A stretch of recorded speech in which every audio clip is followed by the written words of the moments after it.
franchement papi to sara be mission oye bien ou bien na ebisaki OK gouvernement oyo batiaki ya oya 3 mois lekaki na eba ibatu o ba otsape na oyeba o pe ba otsa na oyeba parce que nazana kati ba congolais c'est normal faut yeba na ebiso ke ngana nazana kati ngana ka charate po na ebi ke combattre belé ba komba ba collabo so na tangi pe ba kombo ba o ba liaka ba yebi alors ngana nazana confirmation nazozongelao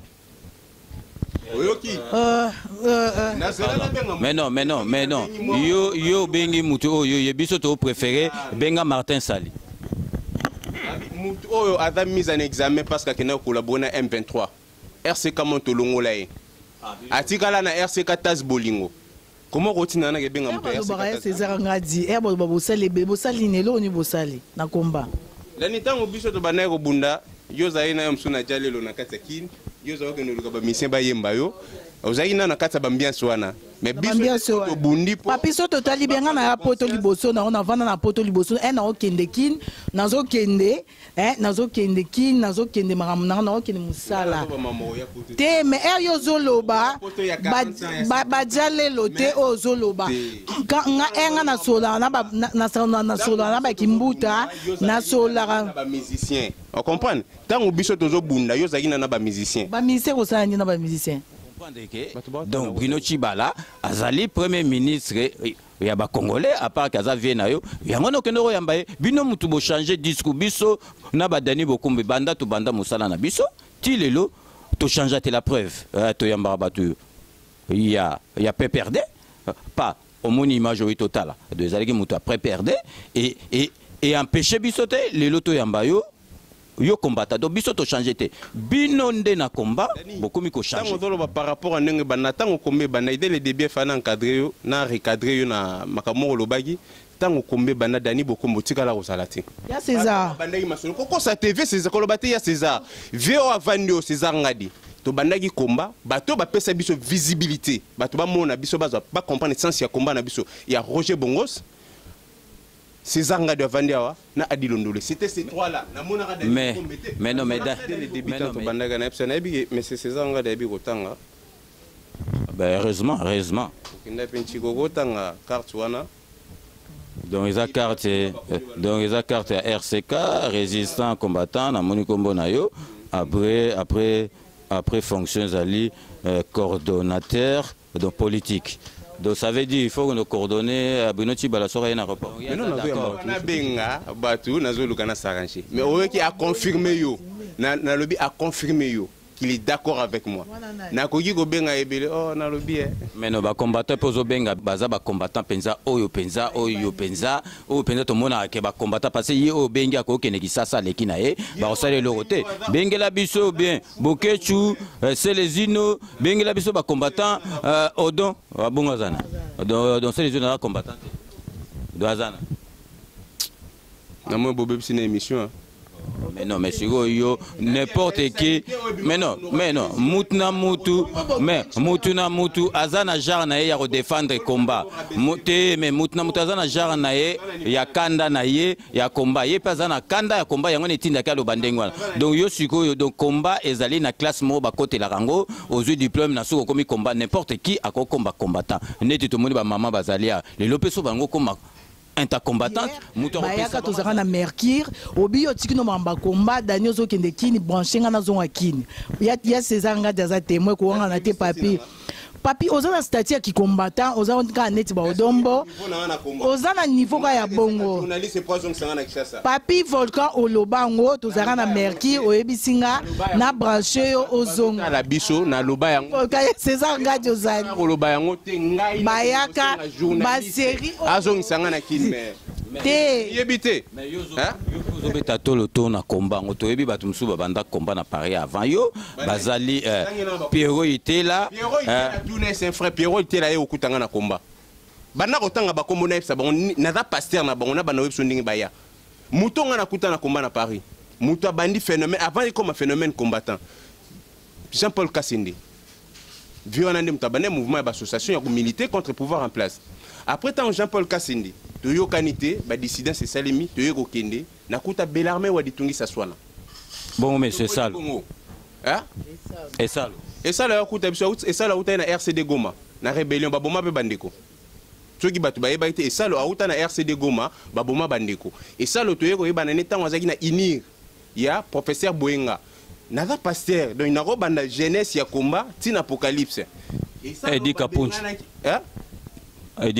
Edi Kapunji akutanga ke tunaye akosaki kutu mwasi moko azalaka kolinga na komba akosaki azalaka ambassadeur na Maroc tango nga na ye korevese ye liboso ya mwasi na il n'est pas ambassadeur il ne fut même pas ambassadeur akomaki na soni Edi Kapunji akutanga na komba bato bakutanga yi o nazo respecter Pierrot Itela Kapunji ya kokuta Pierrot Itela mais soki siko Pierrot Itela kutenga yi nakende na cadre familial qui n'a rien à voir avec l'ambition politique ya M. Bruno Tshibala. Ok, donc il y a majorité présidentielle.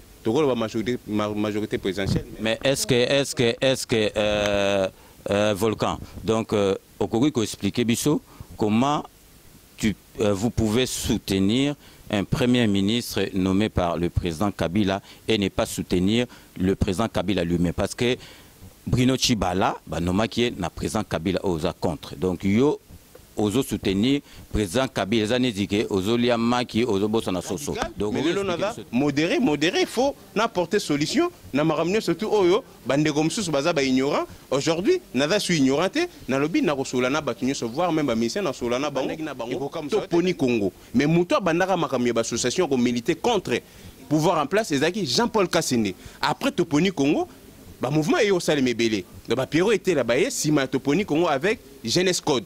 Mais avant que nous avons dit que mais RCK au Yozobet la Tolo. Maman Congo Kadhafi le baga. Yé mukolo nango yé mutu a déclaré ngo yé mutazala ba papier. Kene Maman Congo monsieur le papier. Nayo kota na polémique na Maman Congo te. Ada maman na respectera. Abundi Salé Belé na combat maman na na respect belé pour na Maman Congo.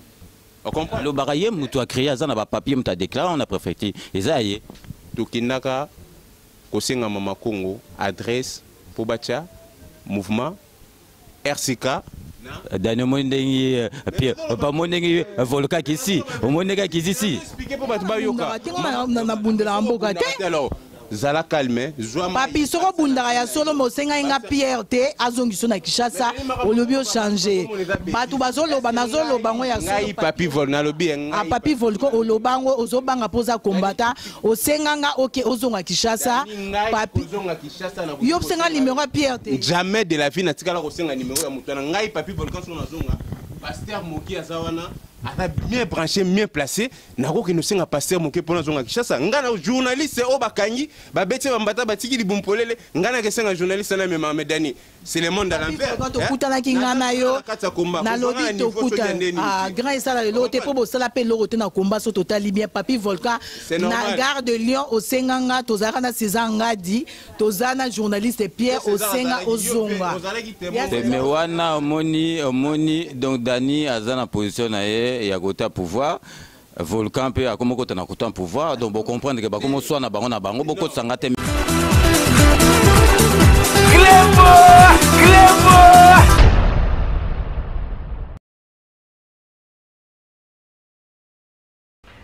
Vous êtes connecté avec CPLA TV, décodeur Yabana Mboka.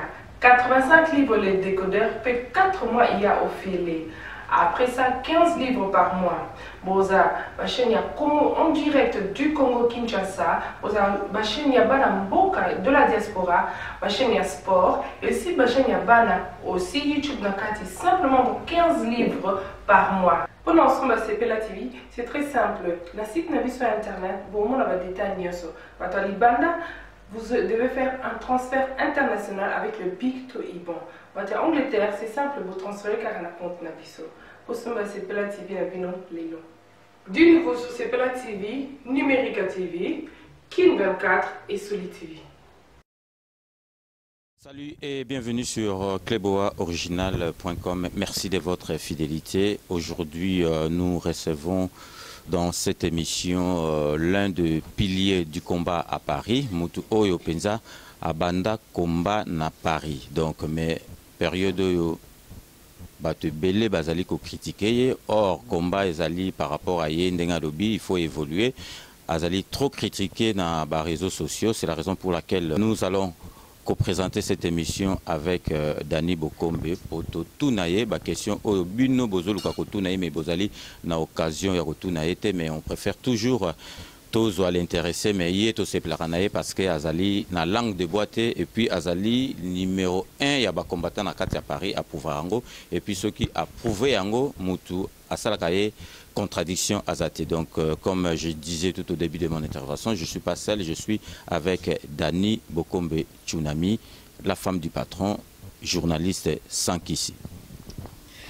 Merci beaucoup César Ngadi, merci, bonjour à tout le monde, bonjour à Batunus Walandanga partout dans le monde sur www.Cléboa Original. Et voilà, comme César Ngadi a dit tout à l'heure, donc on reçoit pour vous aujourd'hui Papi Volcan. Papi Volcan Azali vraiment Liboso, combattant Liboso, Oyo Abanda, Masolo, Nakati à Paris.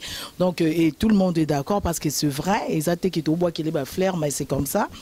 Et les lots yambié, encore une fois, na site Nabiso, de Tomesa Koyambaye. Actualité Zali, Boebi en ce moment, Bruno Tibala, Premier ministre Nabiso, Azali Nakati, Mboka Nabiso, France, place de Vandaka. Et puis, nouvelle Toyoka qui a président Nabiso, président Joseph Kabila, normalement, il fallait y avoir en France, mais a été, pourquoi y était, les lots vraiment Tosolana, Papi Volcan, peut-être y Azali na. Aza vraiment bien placé en fait pour nous expliquer bien. Et puis RCK, on va parler de combattants, on va parler de lui-même. Hein. C'est un politicien, Azaki vraiment dans le combat liboso des Azaki mais a changé un peu, a commis vraiment politicien. A commencé à Moko, a commis les colos en fait, a côté la suna c'était, a commis les colos. Alors le lot pour Nabino Soubalandi au Balandabiso partout dans le monde, on reçoit pour vous Papi Volcan. Bonjour Papi. Bonjour Dani Tchounami. Bonjour Monsieur César Ngadi. Ok Papi, bonne santé.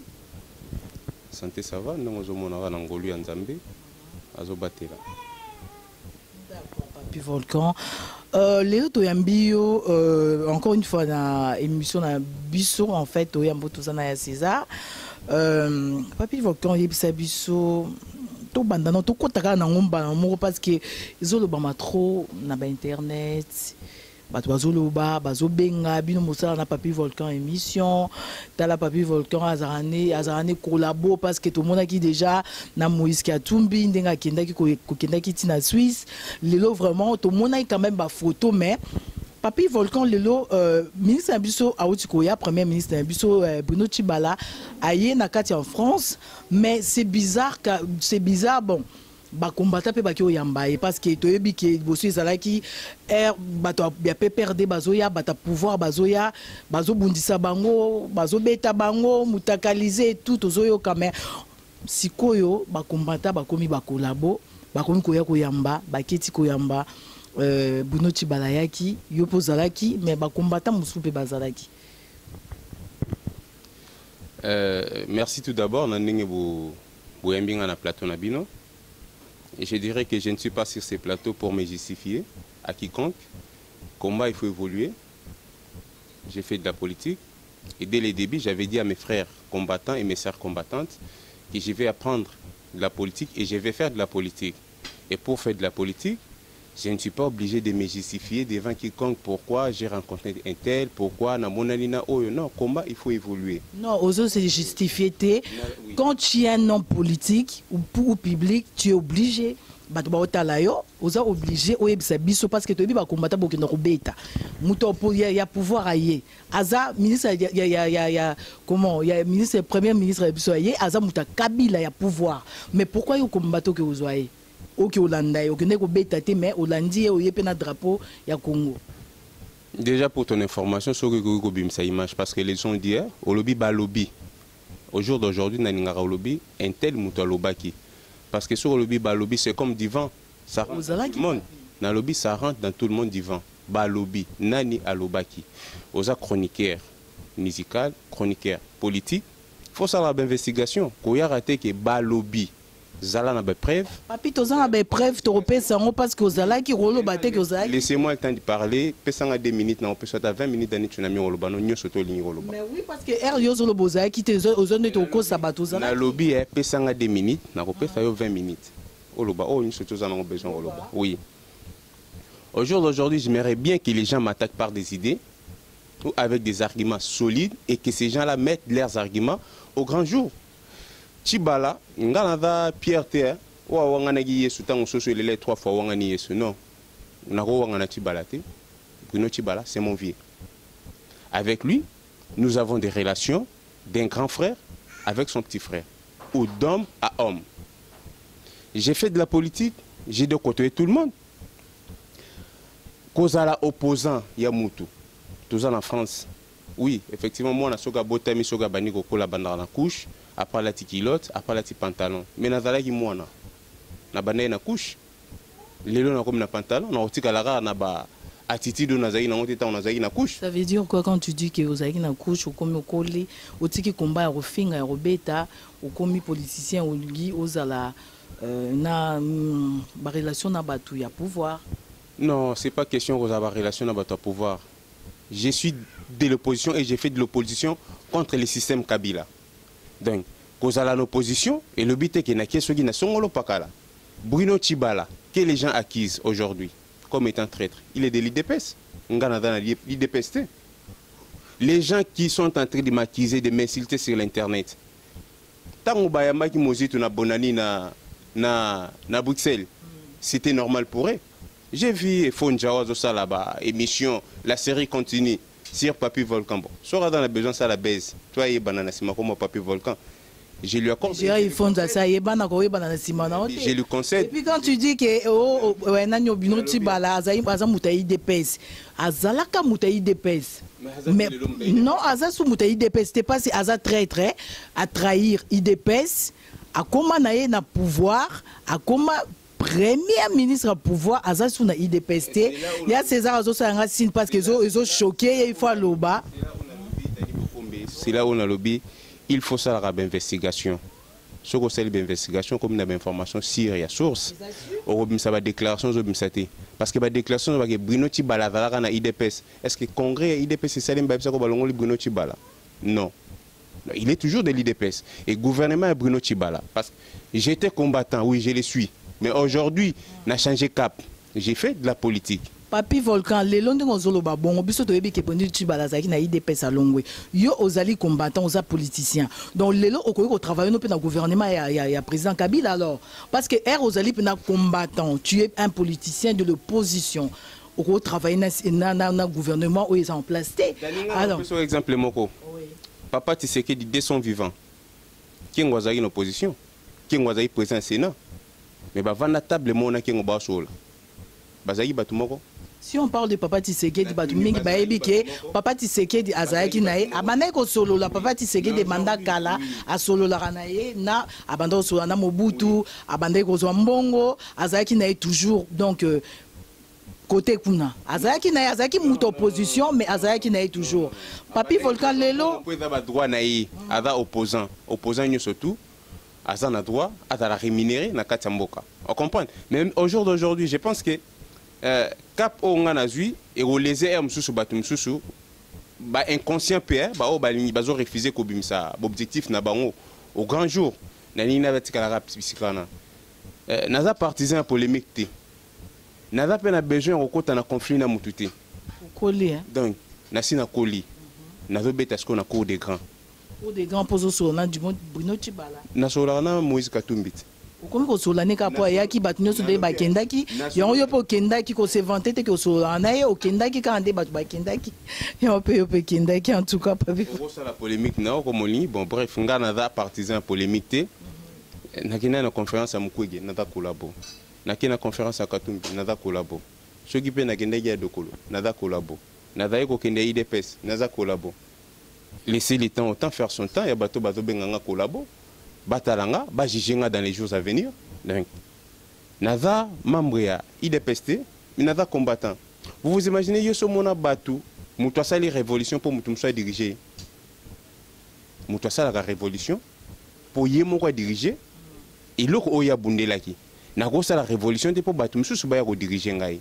Je suis combattant de première ère nabi na koli ntango nazomona bandeko mosusu baza bainconscient baye Eliezer Tambwe nani ayaki awa tokende koyoka Eliezer Tambwe bovandi bokoti mpe bosala conférence Eliezer avandi liboso na bino bovandi bozoka Eliezer. Pourquoi pas? Alors que biso nde bato oyo toza bacteur ntango tobandaki makambo wana ya koloba Eliezer baza kolobela oyo te. Mais yo pe sala loba kasi wana bino naza artisan ya polémique te nazopesa kaka exemple na bainconscient oyo bango mo baza bacteur ya masolo mais balingi kozala bacteur te balingi kozala batelespectateur loko namoni ke nakoli nalingi kozala téléspectateur te nakoti na bange politique ya Congo kosolola na ba opposant politique ya Congo elobi te ke naza derrière bango. Ma comprendre naza derrière bango te mais je vais apporter ma pierre édifice na construction ya Congo parce que Emery Lumumba Patrice Emery Lumumba oyo ngai na lobaka non je suis son fils et je suis sur ses pas alobaki histoire ya Congo bana Congo mba komango l'étranger mba komango te alors to koma histoire ya Congo na ba congolais nyonso tout. Au jour d'aujourd'hui, je vais être rassembleur na kosola na batunyo surtout voire même ba musicien na biso, je vais parler avec eux dans les jours à venir. OK, d'accord, ben on a passé micro na Césangadi. Volcan, moi je t'ai suivi, on va déjà recadrer l'émission parce que vous êtes combattants, vous êtes hommes politiques, vous êtes journalistes, rôle na yo eza wana te que pour olaxa biso musala na biso auto sala donc biso pe to olaxa ote mais quand on vous pose des questions to lobi que ozalaki na aéroport c'est que on a des preuves donc to salaki ben investigation na biso donc yo za wana te pour olaxa biso musala donc on est déjà des chevronnés donc pour na kolakisa batu batala ndengi makambo oyo collègue nanga Dani Bokombe alobi oyo preuve na biso ko zalaki toujours avec sa image oyo ya représentant ya PPRD en France na Europe mobimba donc comme on a monsieur Massoudi bozalaki naye na aéroport ti et pas ya Chibala batuba monake ye azakoloba azalaki nayo et puis tokozongela nayo sokiyo okoni yango. Donc suivez maintenant les images que Oyo présente. Avant on l'accès image parce que lobby il faut tout le ban. Na lobby bien, na pierreté. Oya wangana ki yesu tango soso il lagi 3 fois. Bandela émission, bandela ba dire na pierreté oyo awangana ki yesu tango soso il lagi 3 fois. Donc c'est mon vieux. Nazana doit okutana nae. Nae banaki avant comme premier ministre. Naeba ni nepe attend wa premier ministre na royeba na nepe tango kolongwa premier ministre okay, non mais c'est pas un péché. OK pour mes athées parce que nalanda ki la qui sa image au lobby mais namoni téléspectateur donc binomo bomoni tango to bandi koloba makamba image ba preuve au moni politicien na biso a communauté excité donc gardez calme na yo donc yo na ebi kaka ke na cadre émission biso eza musala na biso tango Dani Bokombe azali koloba ndenge wana azala ba preuve donc bato bazolanda biso botala émission auto salaki na epsi bino ke ezali représentant secrétaire exécutif ya PPRD donc combattant azala ya RCK azala nini azala ki place moko na secrétaire exécutif ya PPRD bakeko yamba Bruno Chibala oyo aza koloba wana ke to mona rapé batu mususu ke lelo ya na leki oyo akomi na côté mususu baromona na cadre familial donc yo ceux qui Bruno Chibalaza vient na yo beaucoup mona ba réunion ba vient na ba petit mais wana ezalaki makamba politique donc bino bolanda après tozongela volcan ba image ngwana.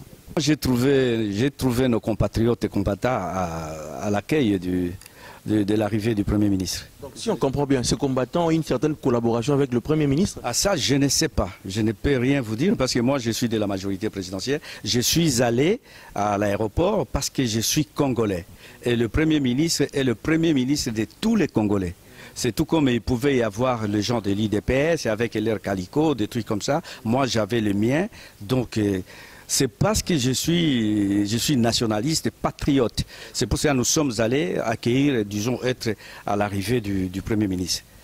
Secrétaire, qu'est-ce qui fait que exécutif, secrétaire exécutif, France fédérale. Alors qu'est-ce qui fait que l'arrivée du Premier ministre, on retrouve que vous et vous avez dit les présidents de la jeunesse, il y a Paris. Et puis encore, on retrouve encore des combattants.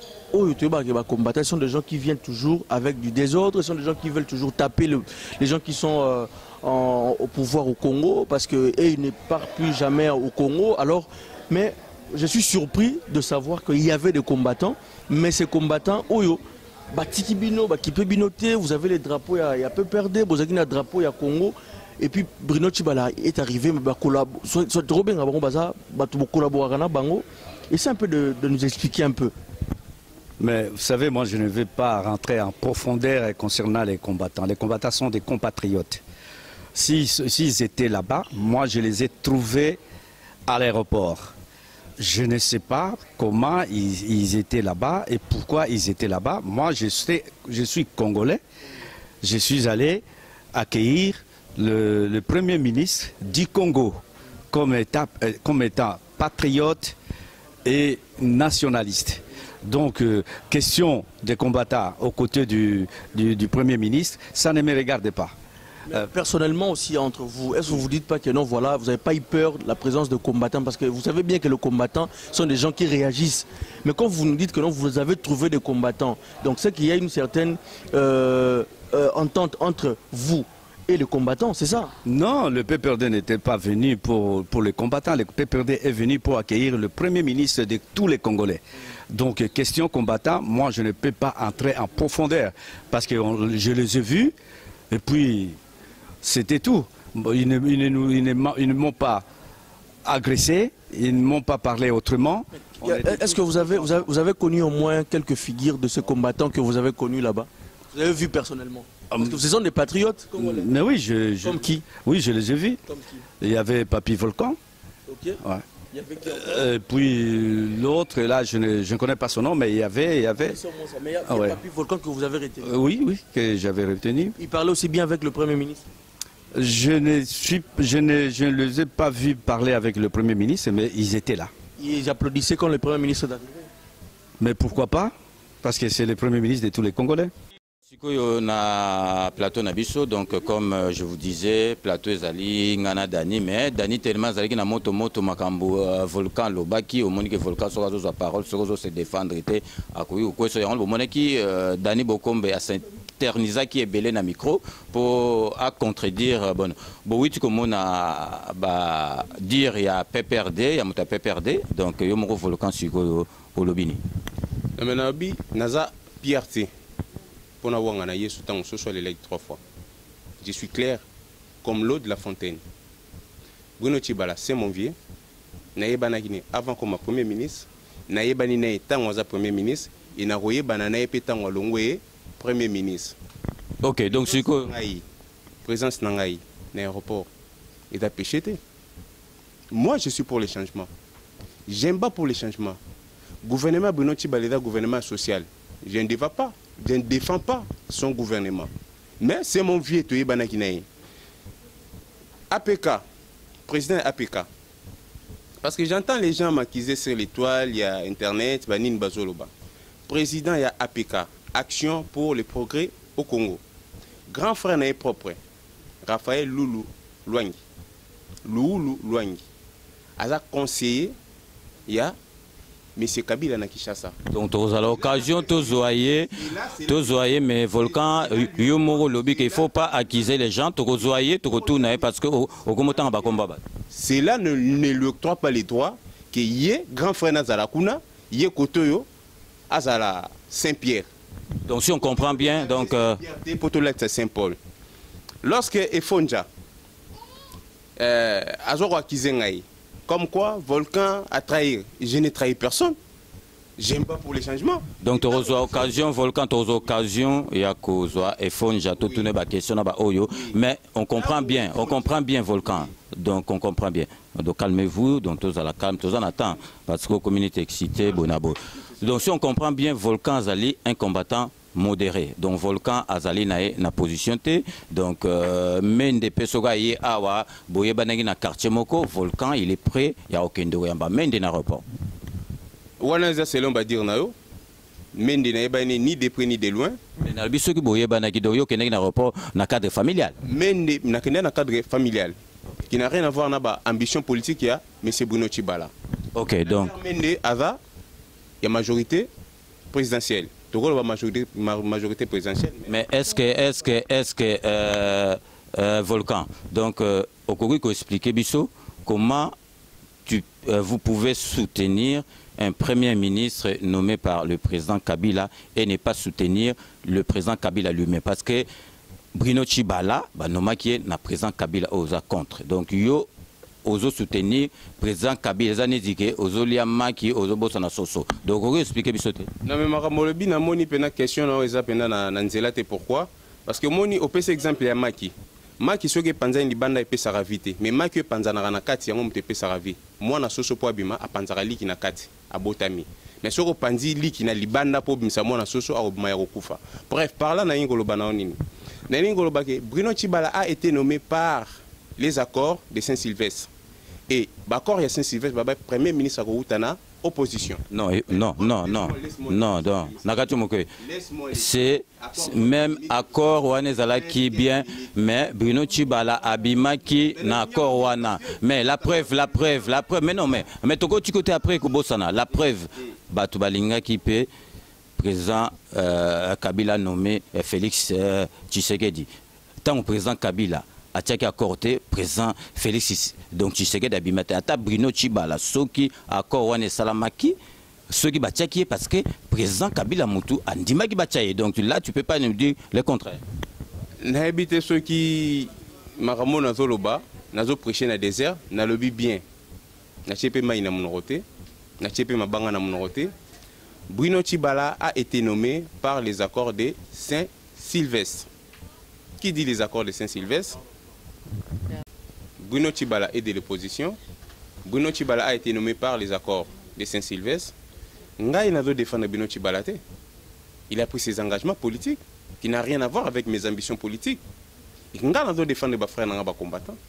N'a pas défendre les bandeko au four et au moulin. Pourquoi? La négociation surtout qui na Congo na to sala ta 70 négociations. Ba combattants bazalati. La nomination est surtout celle de Congo combattant Zati. Donc, Zilana Volcan. Zila kana na ebiso makamo bo moni bino Volcan yebi ke to yebi ba combattant. Pas to zala na bino. To yebi langage na bino. Le lopo na ba combattant. Ozala moto opposition. Ozala nani. Soki ba nommé au quotidien gouvernement. Bino mo bobenga ngo ezali gouvernement ya bokipan. Donc mutu tout oyo akokota pas travailler na Kabila dès que Kabila zawana azali kolabo po na bino. Donc lelo po Bruno Tshibala za vie na yo banda kala okomi ko défendre na gouvernement oyo bino mo bobengara ya bokipan. Mais nabi attends yo so babatinyo surtout so bakoti baza bakolabo. Tango babanda lo baseza nga daza kolabo parce que zana kimbuta. Parce que ça a un intellectuel là on dit mato aux collabo. Mais yo monique comme ko mélanger. Au monique nga na côté na gouvernement anate. To lobi makambo ya gouvernement ya bokipan. Ngai nazali na muta gouvernement te. Tant na batang biso pe to bandé ko lobaki, ba journaliste ba ko yiko yamba ba collabo te. Mais c'est pas la même chose.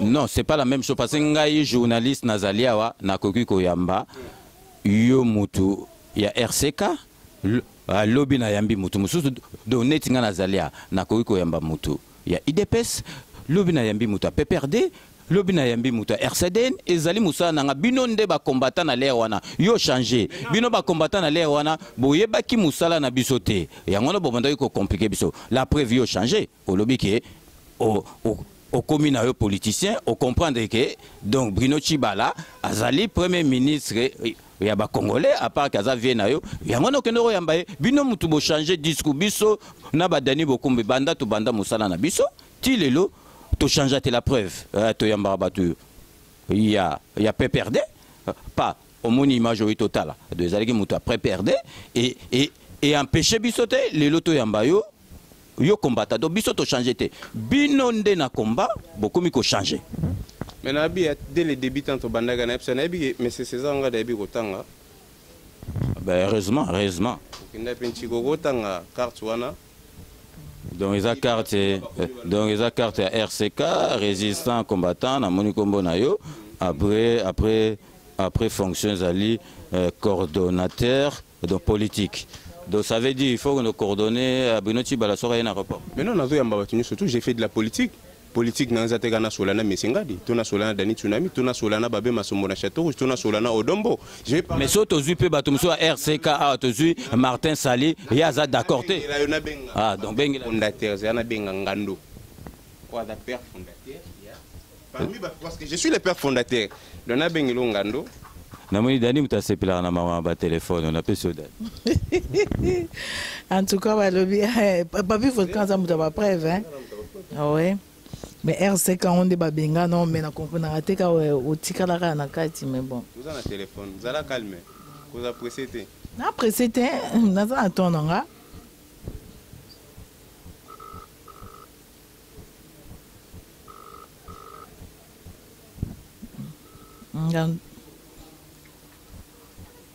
Allô? Ouais, le crocodile. Volcan, hein? Papi Volcan. Ouais. Ouais, Mbuta, na lobi, nazana bandeko mo nazo solo la balobi ba bengana nga na RCK. Yo yebinga père fondateur ya RCK to na nazala na RCK to na longwa na RCK.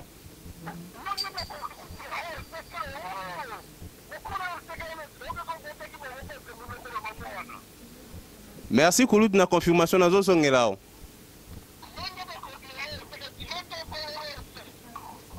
Merci na confirmation nazo songela.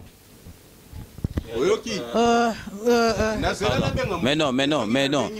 Yo bengi mutu oyo yebiso to préféré benga Martin Sali. Mutu oyo a mis en examen parce que kena collaborer na M23. RCK Montolongola e. Atikala na RCK Tas Bolingo. Comment rotina na benga mutu RCK Tas Bolingo? Nazo bengela yo ba ko ngando za na mboka nini? Na Angleterre. Mais Papi Volcan, Toboïté, yo bengi parce que Bosola Ranaye. Papi Volcan, quand on parle de RCK en ce moment, ici en France, tout le monde a Martin Sali, tout le monde a Blondine, tout le monde a Baron Tobassala à Réunion et tout. Est-ce que vous fondateur RCK en France?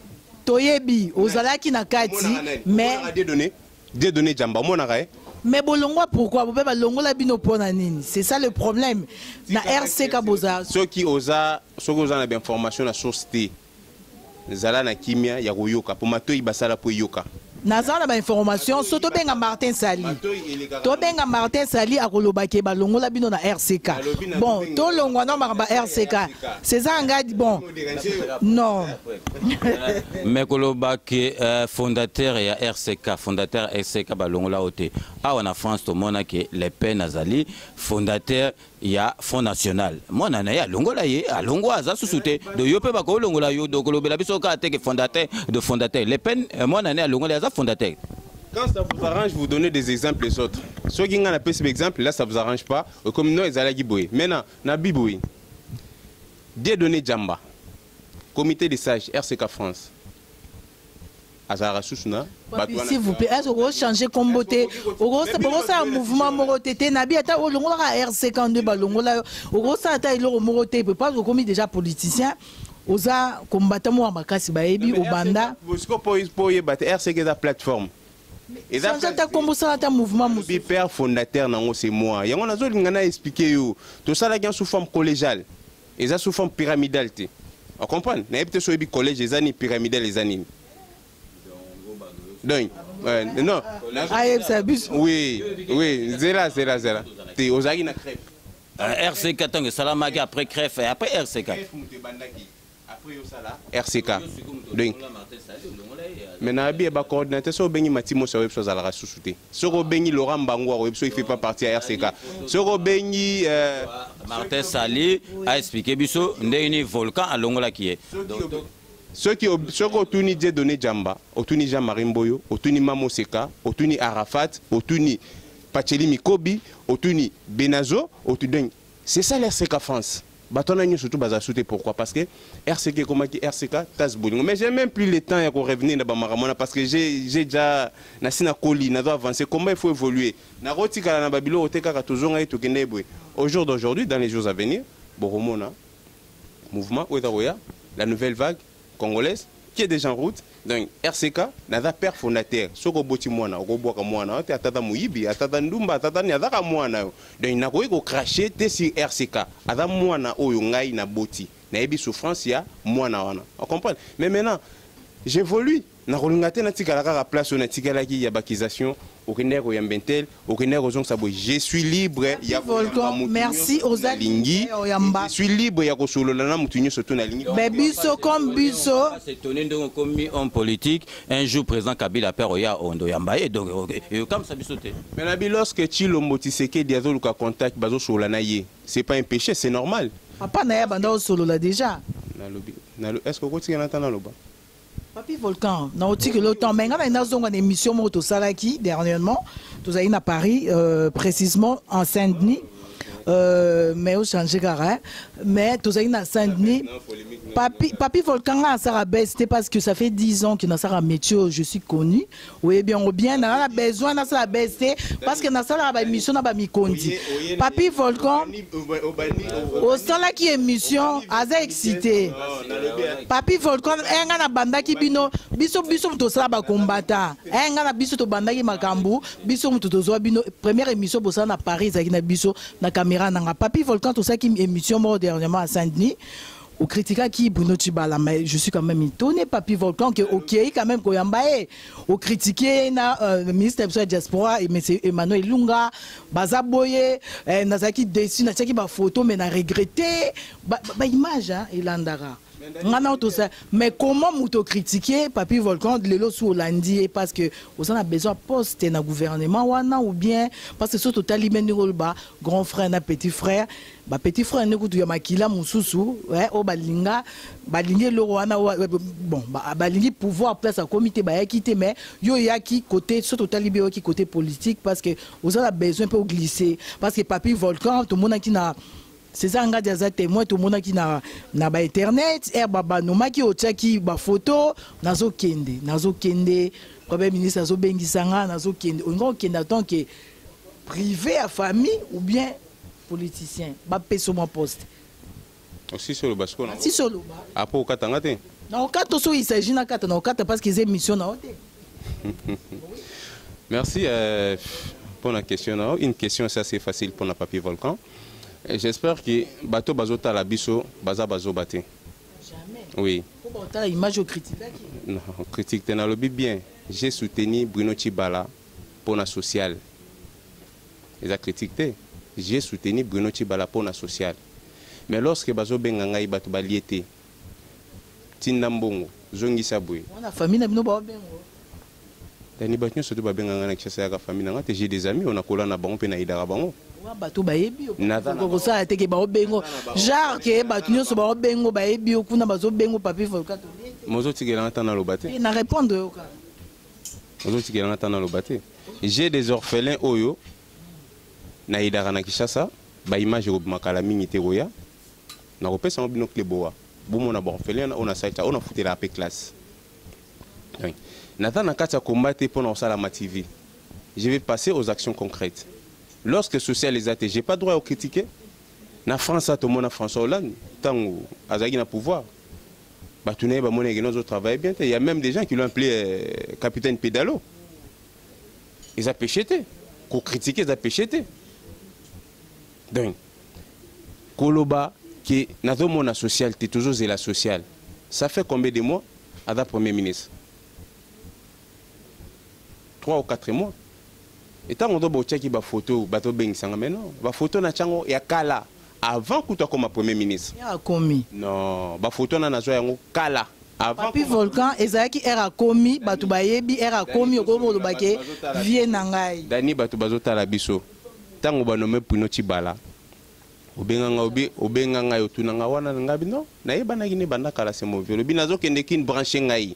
Loba pe vérité na batu ba bagi o senga ki na lobi e ponga na yebi na ngadi ba Bruno Tshibala nga na bomba raté na lobi na yo ke nga na yebi Bruno Tshibala te za premier ministre ya biso mais nazo solo la mais na yebi était moi je suis pour les changements voilà mais koloba te ponga na yebi na nga été nga neti Tshisekedi na yebi Félix. Mais est-ce que vous avez entendu Oui. D'accord, au moni, tu es là quand on a micro. Au moni, Dani a lobby au branché, ils n'allaient pas na branchement na cadre professionnel. Et vous accueillez ngai mutumo pe na yebiete, na yebiye na bengi. Non, n'expliquez yo. Tant ngai na koyeba na za journaliste na koyeba batuto mukilité. Na komo na dajo a lobby ke na yebi roi ya Belgique na bi na lingana sa na émission ko branché ngate. Il a cité que ceux qui donnent epsa ko branché, ils allaient na ba makambo, ceux qui sont dans na cadre professionnel. Na rectifier kawana. Donc mais yo tango okei ko yamba Bruno Tshibala o bolobi ke akzali très à kota na gouvernement ya ba collabo ba combattant yo zali oza combattant mais non mais bino nyoso tout mais total a raté donc ba combattant mususu pona yo baza ba torchon yo donc za combattant donc ya torchonté. OK. Oui. Ba combattant première heure pe ba change. Na lobby naza expérience na kati ya combat oyo. Na bandeki na couche, lelo naza so na quarantaine. Na otika la rola ta couche. Comme une expérience pour comme okomi pe kota pouvoir. Naza na expertise na kati ya combat oyo. Papi yo zolo baboy même petit bala kota ki yo mo pete yebisinga papi zolo banga ki ngana ba no brancher nga yo po ba ki ozo kende ki branchement nga papi to sara be mission oyebi yango bien na yebisa ki OK gouvernement oyo bataki ya oya 3 mois lekaki na eba ibatu o ba otsape na oyeba o pe ba otsa na oyeba parce que naza na kati ba congolais c'est normal faut yeba na yebi soki ngana naza na kati ngana ka charate po na yebi ke combattre belé ba koma ba collabo so na tangi pe ba kombo ba o ba liara ba yebi alors ngana naza na clair naza côté à pouvoir je dis et je répète naza côté bon ba boya ki na bango neti odombo aboya bia olia mbongo te boketu ba meka ko pesa mbongo boy parce que bia zo bundela mboka na ndenga solo mais bino ba combattre musubo koma na kolia bozo sala bozo banda ko finga to mona papi volcan changer de côté finga suta komi boy or que papi volcan zolia c'est pas bien botu ko sabatu ke bo bundela mboka entre temps bozolia bimisa ma finga onga na finga j'étais toujours opposant et à pouvoir en place j'ai combattu le système Kabila et je le combat jusqu'au jour d'aujourd'hui c'est quoi Nazo combattre le système en côté ni nazo combattre c'est quand même bizarre tozo continuer parce que ezo lekelanga non préféré kutu to sala ta moi chrono mo boye que aujourd'hui à 5 minutes ba pesa 5 minutes na s'exprimer 3 minutes ba pesa 3 parce qu'à chaque fois so ko pesa na loba bien so yo pesa na loba faut ba kataka ma loba na si kutu idée na chaîne idée na ngate il faut kata maloba ba téléspectateurs bazota la biso Papi Volcan a collaboré. Papi Volcan a bunda pona Congo et Zala Malamu. Papi Volcan a bunda. Moni tambolo ba Moïse Katumbi. Oui, effectivement na kutana Moïse Katumbi. Il y a idée pour parler. Na kutana na conseiller Moïse Katumbi, Bradouane, M. Salomo, M. Koko, na Don Pierrot. Na li solo to solo laki. Na bagi soki ngai. Lelo na roya sima Moïse Katumbi. Il faut to signer ba protocole. D'accord. Et de même pas avec M. Bruno Tshibala. Je suis en pour parler. Ceux qui ont pena soutenir yé, il faut tout signer un protocole d'accord. Dans le protocole d'accord, wana. Protocole d'accord, nazo senga, nazo exiger nini. Dans protocole d'accord, wana ba combattant surtout bazaki au four et au moulin. Au ba casier judiciaire na bango beba. Oyo, ba bunda pena réellement pour na Congo. J'aimerais bien que batona ba pesa bango médaille de mérite. Ningi to mona ba combattant en France, ba pesa bango ba médaille. Nabi ba pesa ba frère wana pe ba médaille de mérite. Alors, muto zo bunda pona intérêt personnel. Akoki ko kendina idée ya ba protocole d'accord tersenga médaille de mérite pour na bandeko ba casier judiciaire beba pour na bandeko oyo bazaki au four au moulin. Non, je ne suis pas collabo. Oui, c'est bien beau bat bakizara toujours collabo tangi 10 000. Na ebite so ina zogi so nga pena na zogi 10 000. Na se amsusu, na sa lango maka msusu 10 000 na yolobi. Ce qui est pas Bruno Tshibala na babi na zogi 300 000. 300 000, mais na changé maka msusu. Mais du fait que babokaka libangaka na mbuma o eza kotela. Na koli na bi na ligne na koli na yekolaki lelo na beta na cour des grands. Tango bi mafinga bimisa mafinga ndenge na mona ba mission msusu ba finga rapena ba ben sanité zo ba vidéo ndeka bolaxi aéroport zo ba vidéo au papi volcan zo finga ben sanité pena qui est boy mais non Roman on nulle part. Natikala jamais ko finga mafinga. Na lobarapo, naza combattant, naza comment dirais-je, un révolutionnaire à Bunate pour Moutoumusou soit dirigé, révolutionnaire à Bunda pour y diriger. Alors le roi toujours combattre le système Kabila, côté piège systématique et la richesse, côté viol, côté massacre, côté Babylone, mais il y a eu des dialogues où ça les mibiso combattants ont participé. Alors Batumsou Bazo que nous avons interlocuteur, on a dit cette fois-ci, je vais rentrer dans les jets, Narokota, oh bango Bazo Rolobate, Yangonga na Rolobanakati. Et je ne suis pas un lèche qui que ceux qui n'ont pas de Rolobate, tout le monde a Moussange, tout le monde a Adilondele, tout le monde a journaliste européen. Roger Moussange, il y a confrère. Oui, tout le monde a Adilondele, confrère. Tout le monde a journaliste européen Congo, responsable de Télé 50. Nazagi tête bouyete Nazagi lèche quitté. Je lui disais des vérités, je lui disais ce que les combattants disaient et je l'ai dit toujours à haute voix. Et ce que les autres disent à basse voix, on a le baron toujours à haute voix. Donc, je suis toujours Papi Volcan et je les resterai. Mes pieds sont toujours sur terre. Beaucoup qui acquisent, beaucoup de mais n'a changé de position. Je me bats pour qu'il y ait des changements au Congo et je suis pour les changements. Ok, il y a César. Donc avant de poser la question, donc à Volcan, on va poser la question, ils sont embêtés, ils ont tendance à remonter voir, mais il faut rester calme. Donc tout ça l'émission. Au lobby, aux occasions, il y a poser journaliste aux alaki, au préfet, au bando sur la vérité, aux alaki nango ya roloba. Mais est-ce que depuis au moni Bruno Tshibala, est-ce que yo lobby lieni au yo zo monezo marché? Mais depuis la moni, M. Bruno Tshibala, na solo ni ona rosola na ye. Solo na nini?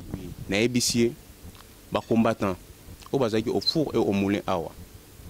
Bazo senga, ba kutana pe na ye. Aza premier ministre, il y a gouvernement à cohabitation. Vous pouvez bien passer au comique au Lobanet, yo kendo kutana ye, au komotanga ba combattant mususu preuve nini? Yo pozo senga biso ba preuve, biso ba jeunesse biso ba preuve, yo pesa biso preuve. Pesa biso. Ya bandeko bazo senga ba kutana na ye. Donc, bino pe ba pesa ba preuve. Biso na problème te yo ko apprendre biso musala na biso te to musala na biso tendance ceux qui kominga na tolo be komi na zo apprendre bino musala mais bino non mais yo lo bagi na biso maramba preuve to l'action preuve à image ya aéroport na muta pe perdre yo siko ozo parler na kombo ya ba combattant so to pese exemple ba combattant mususu o lobi yo zana bango pareil te donc pesa biso preuve oyo bato balingi bakende na yo pa ya Bruno Tshibala o azali premier ministre ya gouvernement ya bokipa ndenge bino moboloba.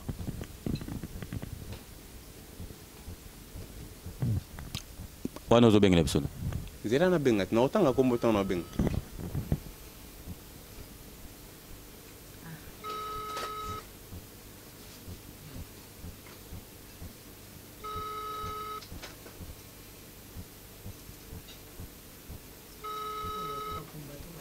Combattant Moussoussou, mais ou bien en attendant le combattant Moussoussou proposer yebisa biso quel type de combattant au yozomona vraiment que combattant profil nae il faut azala boy pour biso so totanglo ba combattant lobi ke bango baza bato akala yo moko ndenge ozana biso yebisa biso pona yo un combattant akoki kozala ndengeni. Mais toujours ça na bino émission. C'est comme si nous avons un tribunal, c'est comme si nous avons samba. Mais non, Volcan, oko interdire biso te que to poser ba question oyo to ko poser ba question oyo bato ba zala intéressé de yo ngai to kana ba question ngana to kana ba question mais donc moi je pose des questions comme je pose toujours d'habitude depuis quand tu kana ba question la plupart ya bato bazo finga c'est les mêmes bato bazaro benganga baya na kati ya conférence ceux qui monsieur Bruno Tshibala organiser conférence Volcan de tozo mona yo OK. J'espère que cette fois-ci, Arondima, parce que sur deux, mi balé bandimité donc Volcan, on va pas passer le temps. Il y a benga batu donc et puis oui, ça c'est yo position na yo Volcan zawa puis parce que Bruno yo Katumbi yo donc il faut ça c'est yo c'est quoi? Ah donc yo kutana bango nyo surtout après au salandé. OK. Ou ça consultation. Ben oui. OK. Je suis en consultation. Après on reçoit décision à côté ni OK. Ben oui. OK.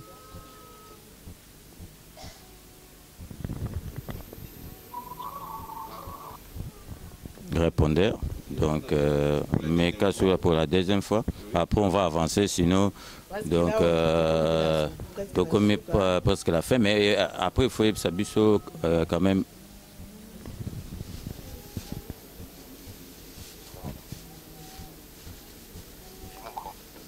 Allô? Allô? Allô, Jet Set? Ouais, Volcan. Hein? Ah, mais là, je suis content. T'en as bien, dans la bande de Gomona, sur la Nabango Awa. On a parlé si ma conférence. Est-ce que vous êtes d'accord que vous avez une conférence? Il y a Bruno Tchibala. Vous avez ensemble de Nangate pour nous avoir une conférence à Bruno Tchibala. Hein? Na lobby Bruno Tchibala reçoit la conférence. Na ndenge to solo là, biso nyonso tout na Paris. To lobaki to kokutana na mutu nyonso tout parce que tout ça c'est un politicien mon côté. Bato na na bango balobi que no volcan au kosi ozotambola yo moko yango na bina benga bato o na na bango. Est-ce que yo oza d'accord nanga to oza d'accord nanga te?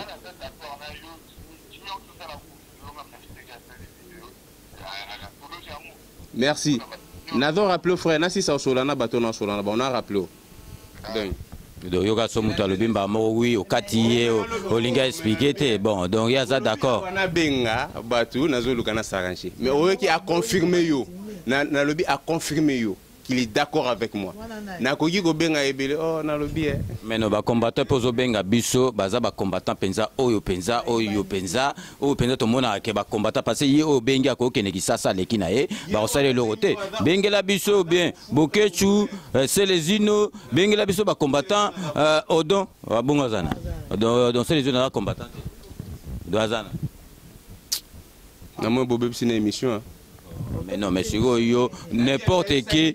Mais non, mutuna mutu, mais mutuna mutu, azana jarna ye ya redéfendre combat.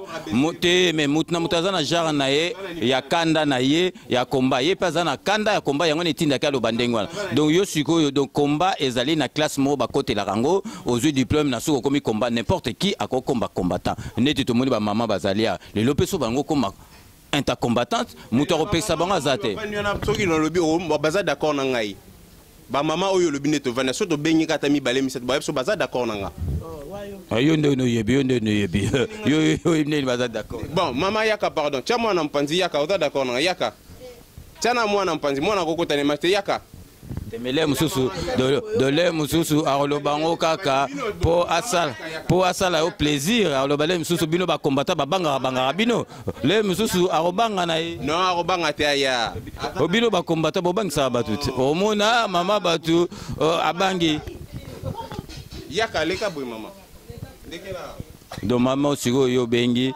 olingi olobande omoni que na betaka na coup de grand.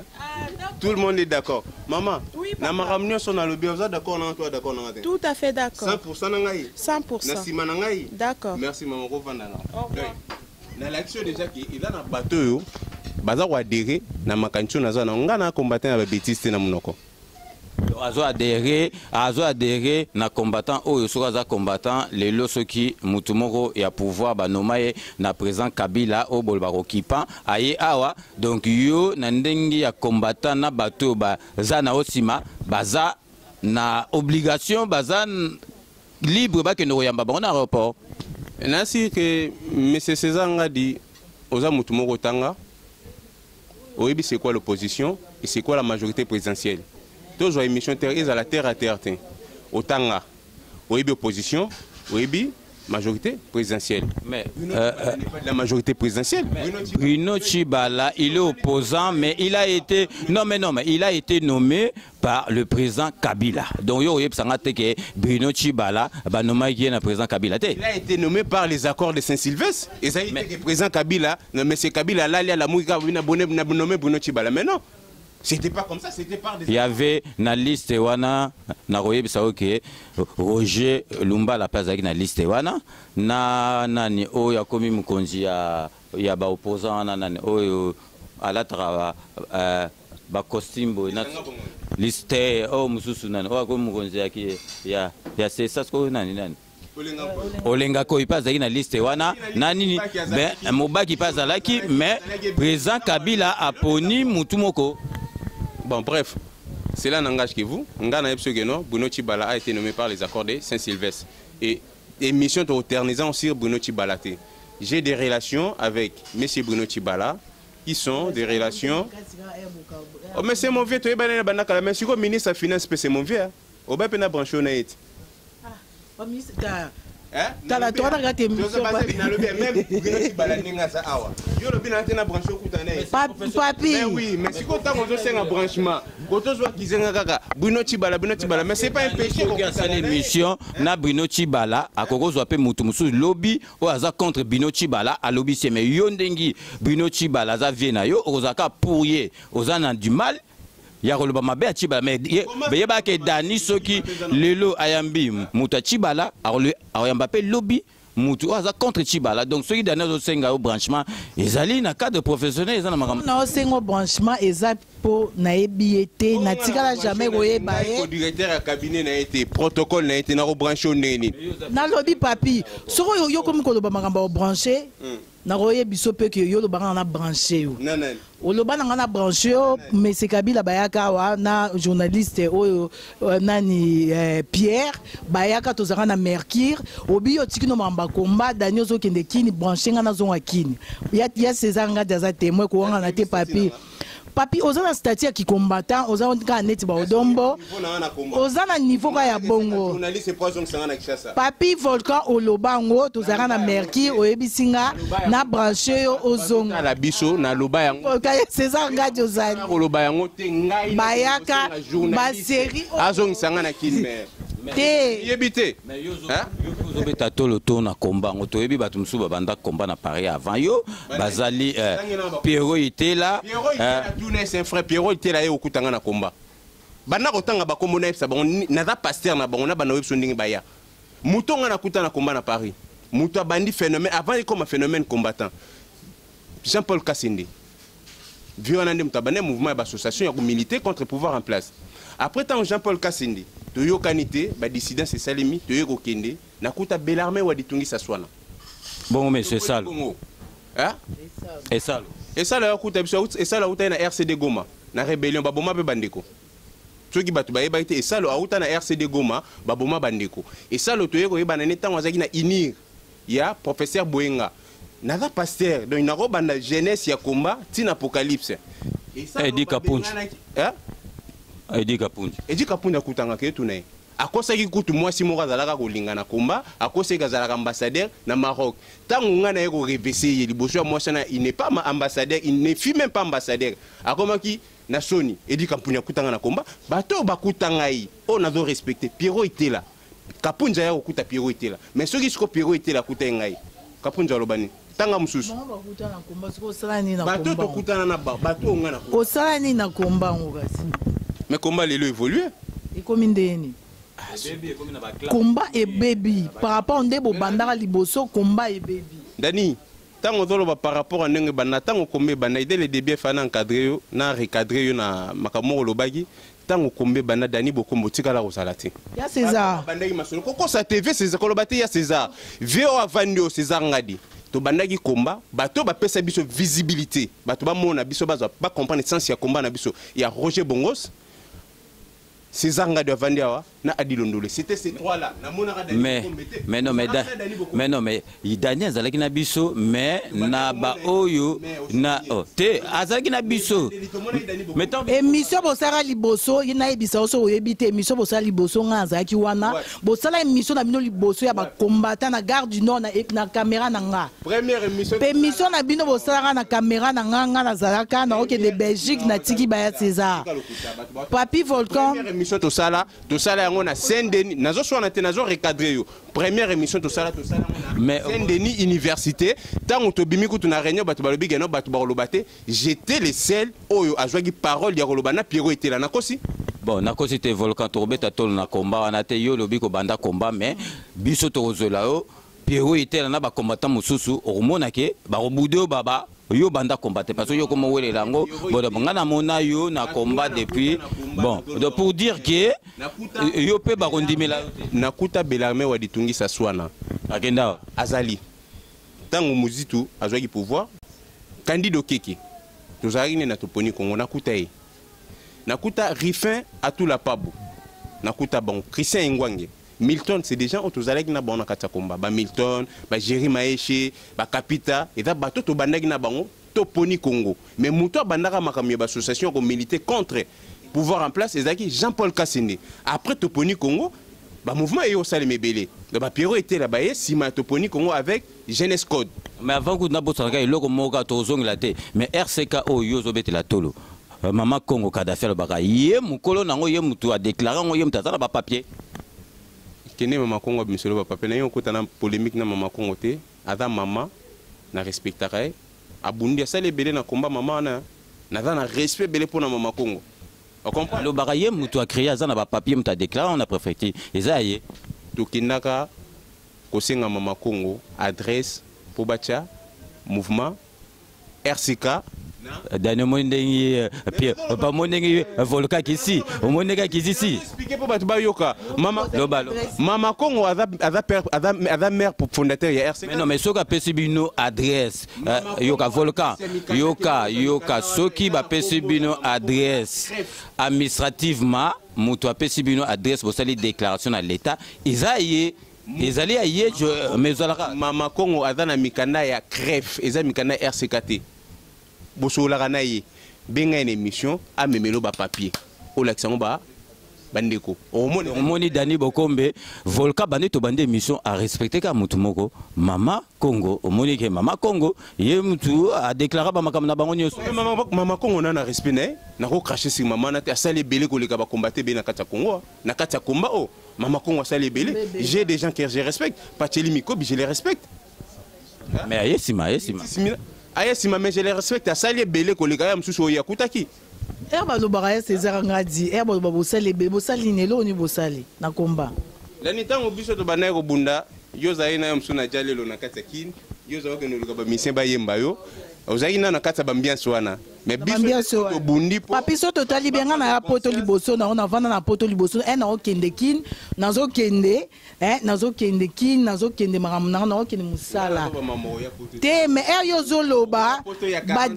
ba jalelo te o zoloba nga enga na sola na sola na ba kimbuta na sola ba musicien on comprend tango biso tozo bunda yo zakina na ba musicien ko sa na ba musicien bato ba la rodani kasi ebisanga mise mukombe mais tant on a lobby awa ke na koli na lobby tant on a lobby na kenda na OIF si bala aye awa bosale loro te mais héritier aya te héritier mona bato aye awa nga progresser abeta émission asale nini nae bolanda o lobela keto s'éterniser tibala roleka pouvoir et les peuple atikalaka bon héritier ça qui minoni mais laisse-moi parler quand même Dani na lobby na yo combat et na lobby na koli je suis en consultation vers même les musiciens na solo na banga combat na ngeza musique te ah mikolo Richard nga combat na ngeza musique te banda combat d'opposition non yebito zo consulter tilelo do banda combat donc on toujours en consultation d'opposition non yebanité na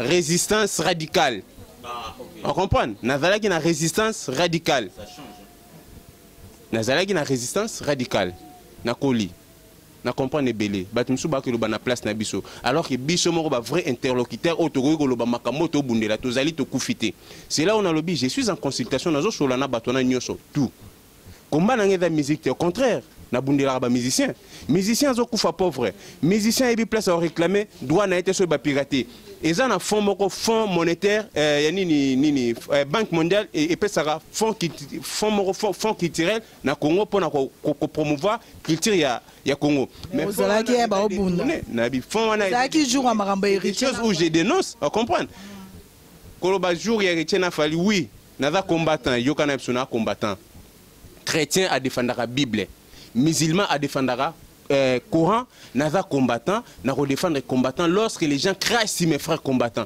Mais cela ne m'empêche pas, Yarosolana Fali Poupa, cela ne m'empêche pas, Yarosolana Bamisien congolais. Je suis libre et je parlerai avec tout le monde. Étant leader, étant rassembleur, étant visionnaire, nazo mon vision onga nazo na ngota Yarosolana Batunyo surtout. Cela ne m'empêche pas, nazalaki radical, mais le naza modéré, il faut n'apporter solution. Na maramne surtout oyo bande comme sous baza ba ignorant aujourd'hui naza suis ignoranté na lobi na kosolana batunyo se voir même ba mission na solana bango et ko comme ça te dani mais tant biso to banaki ko bunda yo zalaki na ba musicien de prendre conscience il y a danger aux aïeux na bundaka na bino te ko tianga te ke na zali na ba musicien na bundaka na bino jale lo na ba musicien za que nous na mabanga bane luka ba yemba ngana luka mabanga te zo luka kutu o leli a ba monde Daniel Zolela nzembo na ngai et comme ya mutu bo alors que biso toza na niveau le la banze moté na lobby o le la bateau ba kufi na Congo toza na niveau le la bateau ba violer na Congo toza na niveau social changement za na Congo mais yo za na niveau le nzembo na ngai et comme ya mutu bo au moins différence zo sala entre ngana yo o menga na bundaka te ngana na bundela mboka te alors zala calme papi soko bundaka ya solo mosenga inga Pierre te azongiso na Kinshasa olobi o changer batu bazoloba nazoloba ngo ya ngai papi vol na lobi a papi vol ko olobango ozobanga poza combattant osenganga OK ozonga Kinshasa papi yo senga numéro ya Pierre te jamais de la vie na tikala ko senga numéro ya mutana ngai papi vol quand on azonga pasteur Moki azawana a bien branché, bien placé. Nako ki no senga pasteur Moki pona zonga Kinshasa. Ngana journaliste o bakangi, ba bete ba mbata batiki li bumpolele, ngana ke senga journaliste na mema medani. C'est le monde à l'envers. Quand on kuta na kingana yo, na lobby to kuta. Ah, grand et ça le te po sala pe loro te na combat so total bien papi Volcan. Na gare de Lyon au senganga tozara na Césanga di, tozana journaliste Pierre au senga ozonga. Mais wana omoni donc Dani azana position na ye ya kota pouvoir. Volcan peut comme côté na kota pouvoir donc vous comprendre que ba comme soit na bango beaucoup sangate mais yo ka sikonga et lo na oyebisa yo oza koloba o changer discours le au komi mutaba musicien le komi mutaba musicien mais boye babato bazolanda biso Volcan azali l'un ya ba combattant pour ne pas dire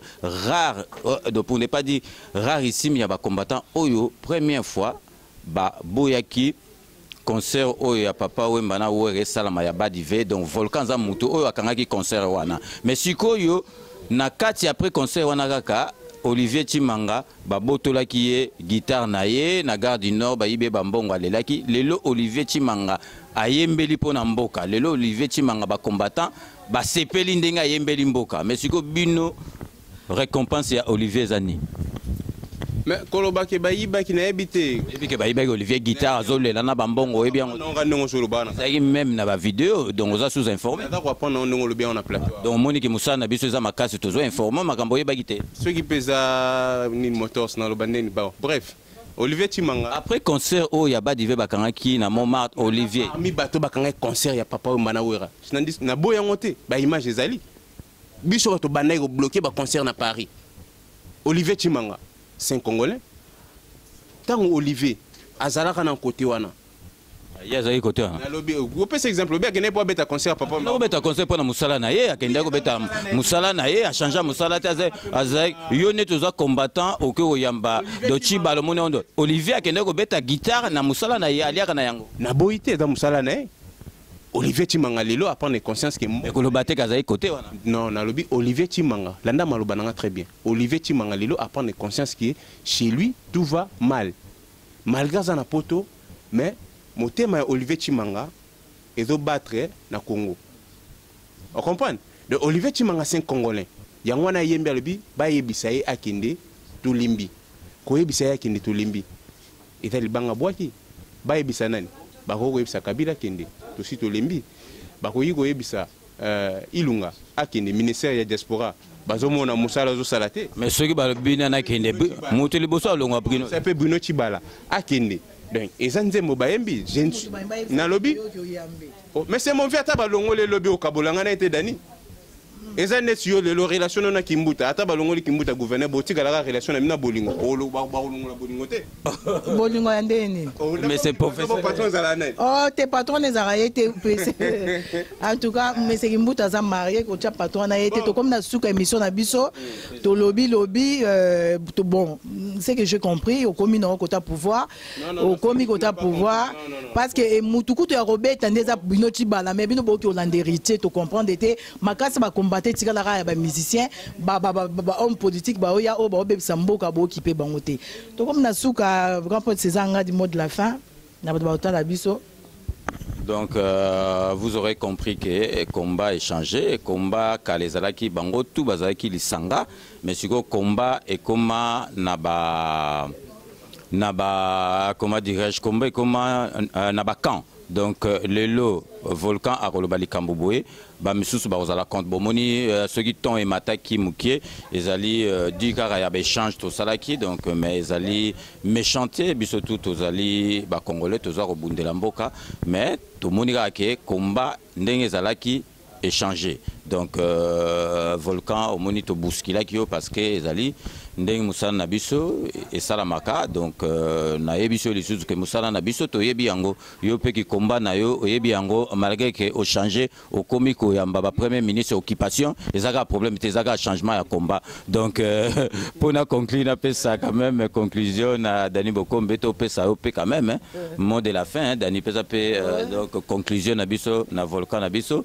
donc ça la nga plaisir sur volcan leki na cluboriginal.com parce que volcan vraiment a défendre ma conviction donc vraiment sans regret. Donc merci beaucoup Volcan Andengou a accepté l'invitation parce que c'était pas facile.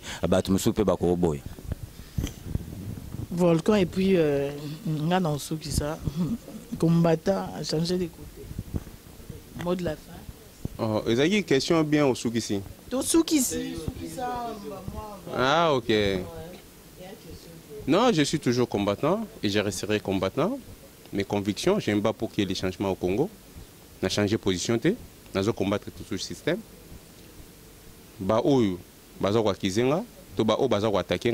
J'aimerais bien au jour d'aujourd'hui qu'ils m'attaquent par des idées ou des arguments, qui mettent les arguments au grand jour.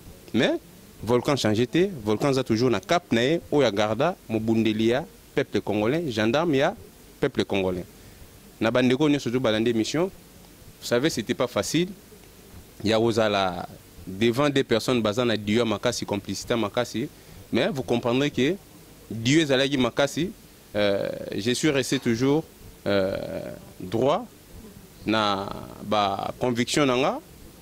Et le royal basu zate mais binomo borojige, Volcan changé de côté avec des frères au bateau benga de gauche à droite. Bogi bamsu sono majorité n'a changé mais azalaki bogi petit nanga jet set jetu kiyobo ndeka to solara na ba jeune tout ça d'accord to ko solana mutunyo surtout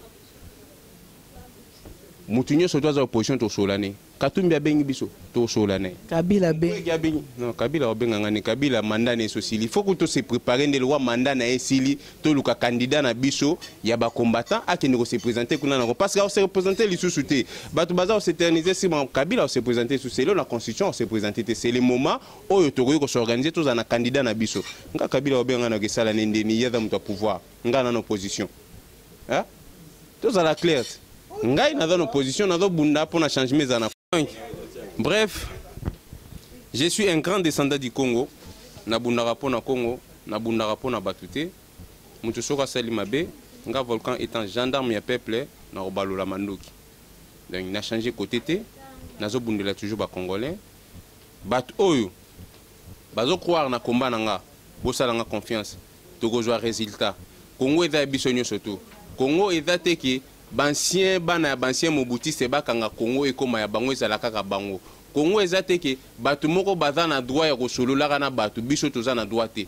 Étant congolais, descendant ya Congo, tolobi makambo ya ba parti pris tiki cha to kosolola na batu nyonso tout. Et en passant je salue mon grand frère Rouf Mbutanganga ya Kadiamama, donc sali, merci na ba conseil. Petit nayo akoli azwinzela.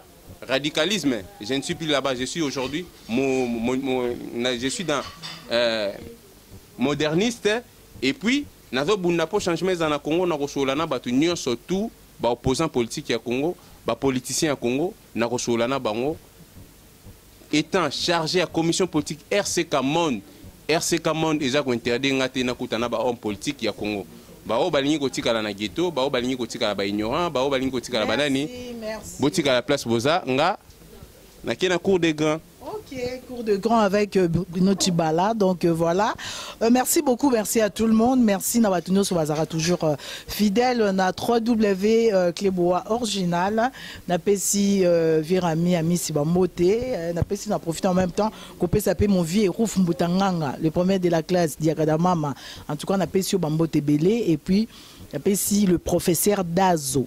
hein dazo bobi ka professeur to ebisa bino bo mesana ngo parce que bo mona ba dio bo mona biso toujours ensemble dans zou a te candidaté ezande musala.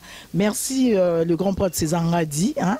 Merci. Merci Dani de co-présenter l'émission, c'était vraiment un plaisir. Donc en tout cas bazaka fidèle masolo silité bazomona kaka masolo pa biso toza vraiment na kata bonjambe na papa Walesa donc oye aomona masolo ne donc toza kutu ba combattant mususu ba kota na masolo.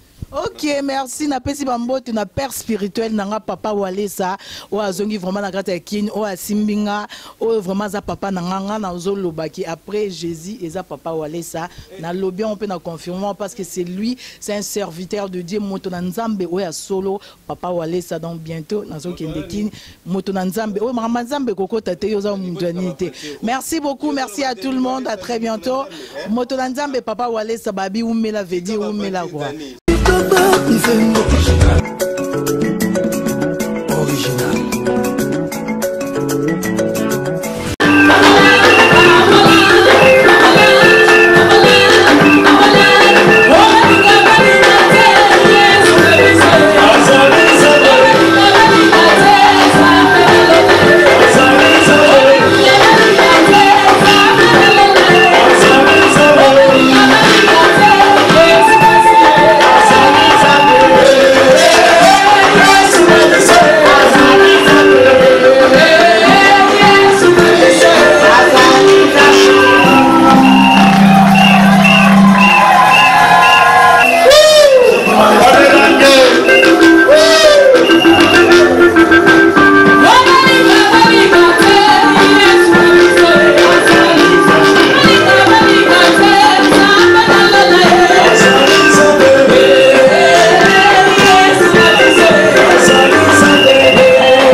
Non. Qui es-tu? Non. Qui es-tu? Non.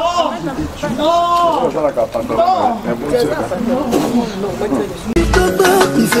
Non.